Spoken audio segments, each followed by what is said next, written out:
Marketing myths. We hear a ton of them. And I think that they're so prevalent because people are always looking for the easy button, the quick fix. So naturally, when they hear something, they latch onto it as the gold standard. Yeah, I'll give you an example. So I spoke at a conference a little while ago and happened to mention, I was talking about A/B testing and the importance of A/B testing. And so I mentioned that when we changed a button from blue to green, it increased leads by about 10%. Wow. So suddenly everyone thought that the green button represented more leads. And it's an example of a myth because the reality is it's not the green or the blue button that matters. Yeah. It's the A/B testing. It's going through the process. So I think a lot of times because like you're saying, we're looking for that quick fix, we immediately kind of jump to the main takeaway. And the process of testing is more the important portion.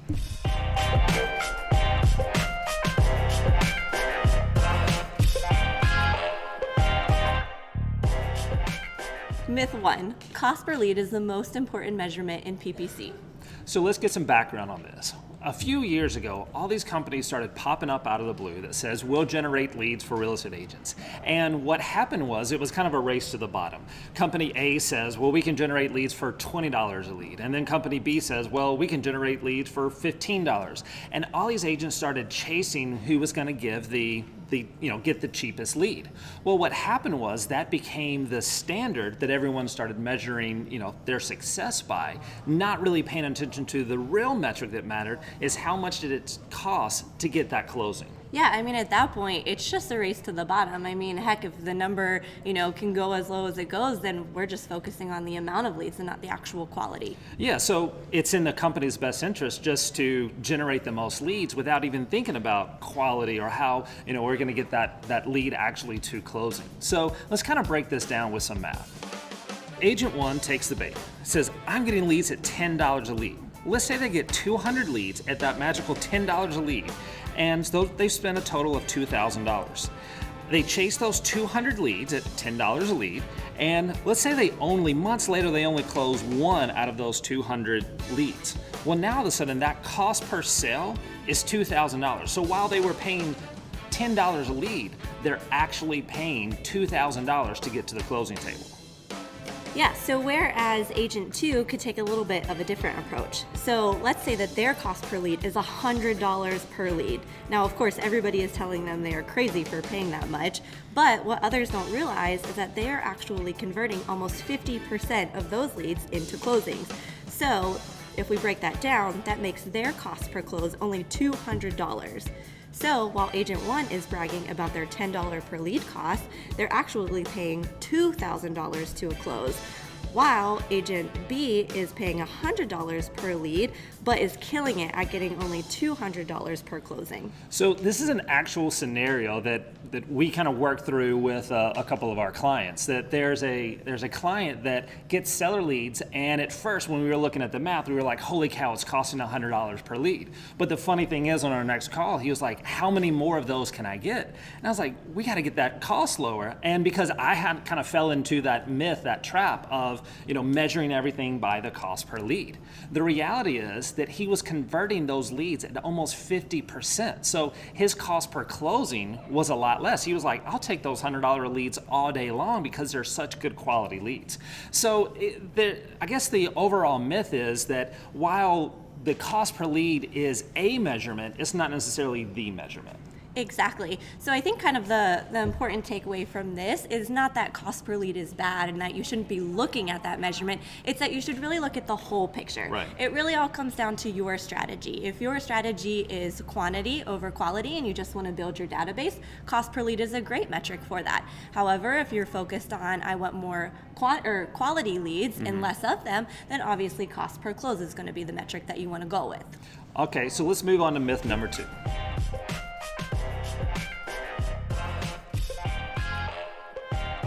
Everyone just searches Zillow and Realtor.com. Why even bother to have a website?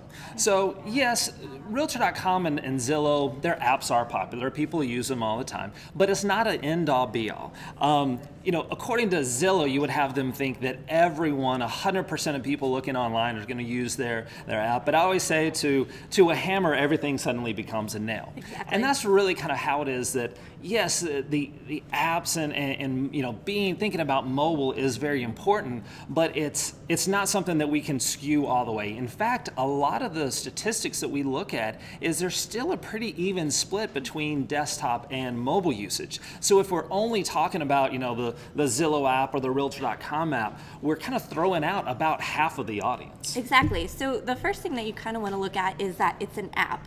So when we're talking about apps, you're talking about mobile users for the most part. So they're kind of isolating half of your audience right there because, from what we know from the stats that we've looked at, it's still a pretty even split between desktop users and mobile users.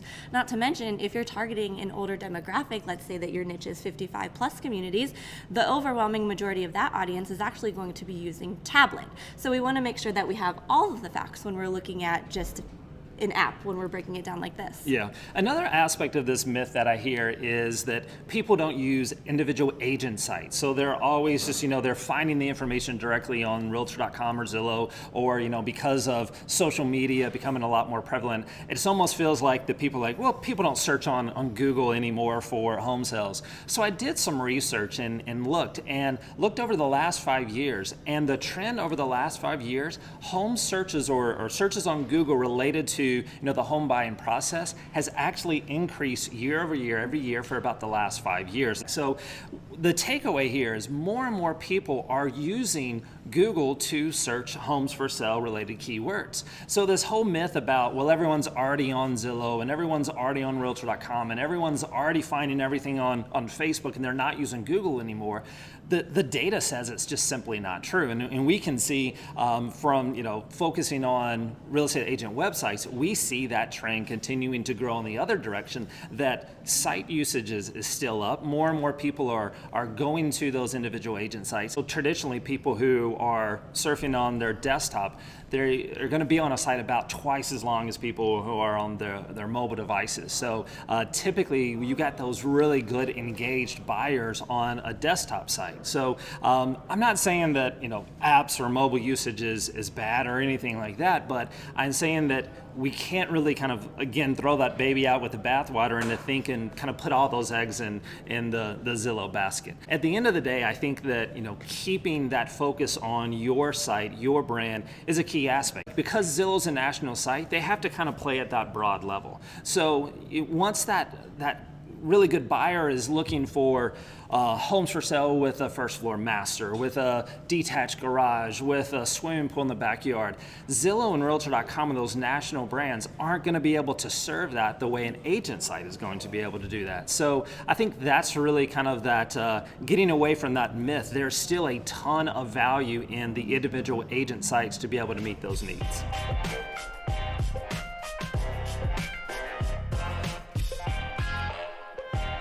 Myth 3, online leads are bad leads. So let's first kind of set some expectations, because naturally, if you get a hot referral from Aunt Susie that is selling her house or whatever, you're going to close those at a lot higher rate than someone who's just is registering on your site. So yes, your overall close rate isn't going to be as high as like your sphere of influence, but you can still, those leads that are generated from the website are still a pretty viable lead. Exactly.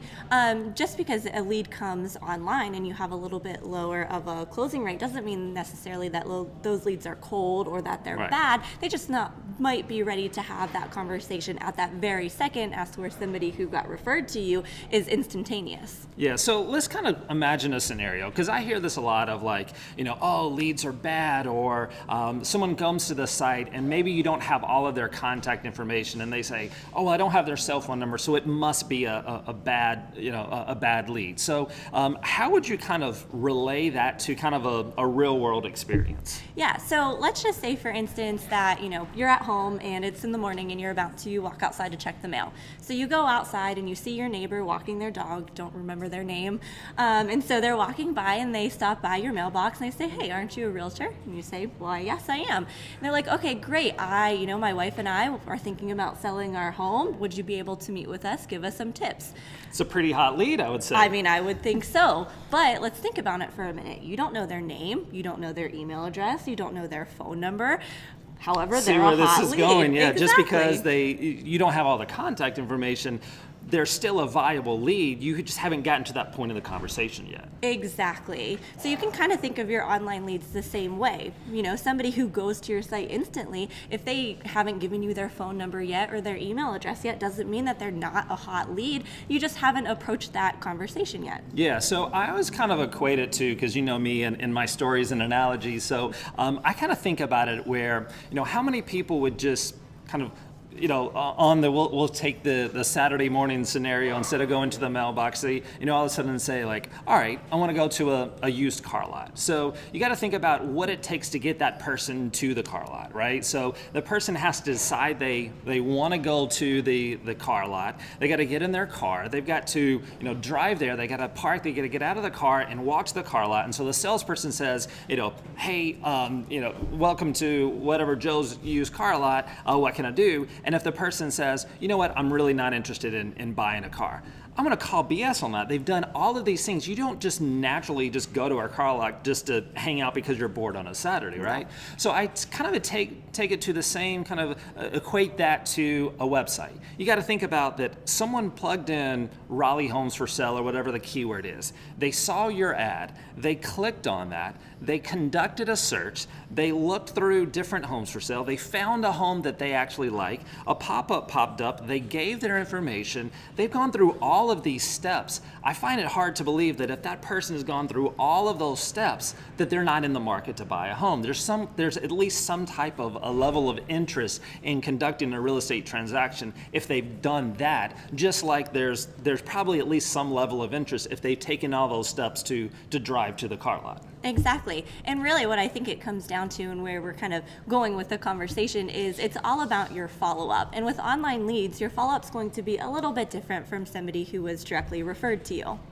Yeah, so I think one key thing, and just kind of going through some quick little tips and to help kind of bust this myth, is follow up fast. We've seen statistic after statistic. We're showing one here that shows that that fall off on the chance of converting that lead when you immediately reach out to that person within the first seconds or minutes compared to just waiting 5 minutes. You see that dramatic fall off. So I think that's the key, is to if you really want to maximize your leads from those online sources, follow up fast. I think another piece of it is using different mediums beyond just relying on email. For sure. Yeah, I mean, it's 2019. I don't know about you, but I don't pick up the phone that often anymore. It's all about texting now. Mm-hmm. So, communicate with your leads that way. Like they are a normal person that you would talk to as a friend. So the first follow-up could almost be a text, and you can do that instantaneously. So not only, are you meeting the tip number 1, which is follow up quick, but you're also meeting tip number 2, that instead of, interrupting that person and calling them, give them a quick text because they're more likely to text you right back. Yeah. You mentioned something that I really want to hit on. I think is important. You said text them the way you would a friend, and I think that's kind of another quick tip. There is so many real estate agents, they kind of get that sales hat on and they see commission dollars immediately, so they jump right into sales mode. And so the key to those first few follow-ups, and really when you're establishing that rapport and qualifying that person, is to kind of get out of sales mode and just be a resource. Talk to them the way, just like you said, talk to them the way that you would a friend. And that's everything from how you leave a voicemail to the text back and forth to email. Instead of jumping right into, hey, let's get you in a house and collect my commission check, really begin to establish that rapport. And it's all about just simply getting them to respond back and starting that communication. Exactly. Myth 4. CRMs are too much work. So a little bit of a side note here, Brad, I'm going to give you a little bit of a softball. So we get this one a lot, actually. All CRMs are too hard to work and they're way too hard to maintain. First of all, I just want to say it's 2019. Technology has vastly evolved to the point now that I have multiple robot assistants. So let's just break it down a little bit. I have Siri on my phone. I have Alexa, who controls my music and teaches me how to cook, and Google, who secures my home. So obviously, if my life is this much easier to manage and maintain, so should my CRM. Yeah, and I think that a lot of people will overthink the whole CRM thing. And so it's true that like in our CRM, there's a lot of things that you can do. The reality is that what we try to do is we break it down into 5 really basic things. If you can do these 5 things, then you're gonna win at your CRM. And this is where, like you're talking about, leveraging new technology to be able to kind of help, make your life a lot easier. And so when we go through these 5 things, you're gonna realize, okay, these are pretty basic things. Like it's not something that you have to, like really kind of crack the code on. But let's kind of look through them real quick. So number 1, email. I know this is absolutely life-changing for you, but really that's all you have to do to use a CRM, because now with everything syncing back and forth, and as soon as you send an email, that email is automatically associated with that particular contact, so you're not having to go back and forth and manually add notes or anything like that. You just email, and it doesn't matter what platform you use, Gmail, Outlook, what have you, you just email the way you've always been emailing, and it's going to automatically pull that into your CRM. So step 1, pretty easy, right? Step 2, place phone calls. So when you call, the nice thing about like our CRM, for example, all of those calls back and forth. So when someone calls you, it's going to recognize that if you call me, it'll recognize that Nicola is calling me, and then add a note into your record in the CRM that says Nicola called and we had a 5-minute conversation. So just calling back and forth. You don't even have to log into the CRM to do this. Just kind of that natural calling is automatically going to keep your CRM updated. Now when that person calls, it will automatically be added. Third, we're going to keep with the easy streak here, is you had mentioned earlier about the importance of sending text. So texting. Now all of a sudden those text conversations can be automatically included. So if I text a prospect, again, I don't have to jump back and forth into, let me go document on my CRM the fact that I sent this person a text. And I can also do things beyond that, like bulk text, and be able to communicate with a lot of people at once. So these things that you kind of naturally do, you naturally email, you naturally call, and you naturally text these prospects, all of this stuff is automatically happening in the CRM. So once you've kind of mastered those 3, which we're talking about literally emailing, calling, and texting, so it shouldn't take you a long time to master those. The next piece is to do what the system says. What's going to happen is every day you're going to get an email, and you're going to get kind of that action plan that says, hey, it's been a few days since you followed up with this particular lead, go give this particular lead a call. So as you get those emails that says, do this, I know not earth-shattering or anything like that. You just have to do what the system tells you, because like we were talking about earlier, the system is constantly analyzing who's been back on the site, who are those hot leads that that are saving properties, so it's going to automatically put them as a hot lead. And so it's been a week since you followed up with that hot lead, go call that hot lead. So being able to kind of follow those instructions and do that. And then the last piece is that once you've done that, give the system some feedback of, all right, you get off the phone with what the system thinks is a warm lead, and it turns out that they said, I just, got notification that I'm relocating next week and I've got to sell my home ASAP. Well, that's obviously moved up to a higher lead. So now all of a sudden you just kind of give the system feedback that says, oh, you know what, this was a warm lead, but now it's a hot lead. So change the status of that particular contact. Or sometimes the system isn't 100% perfect and say, hey, this person's doing this online, they're saving properties, they're doing all these searches. We think it's a hot lead, and you call them and it says, not really. It's, I'm not planning to move till next year or what have you. So then you can give the system feedback and back them down to a lower status, within maybe they're just a monitor lead or what have you. So yes, there's a lot of other things that a CRM can do, but I think that if you master those 5 things, now all of a sudden you're going to get a lot more out of it, because you're keeping the system updated, doing what you're doing, normally doing already. you're giving the system feedback by telling, this is a hot lead, this is not. And then you're kind of following those instructions and guidelines based off of all that information that the system is gathering, and then turning that around and spitting out kind of those best practices. Yeah, I mean, at the end of the day, CRM should not be that hard to use. I mean, if you can pick up a phone, you can use a CRM. So really, this myth is kind of debunked in if your CRM can't do that, then maybe it's time that you start demanding a little bit more out of what you're using.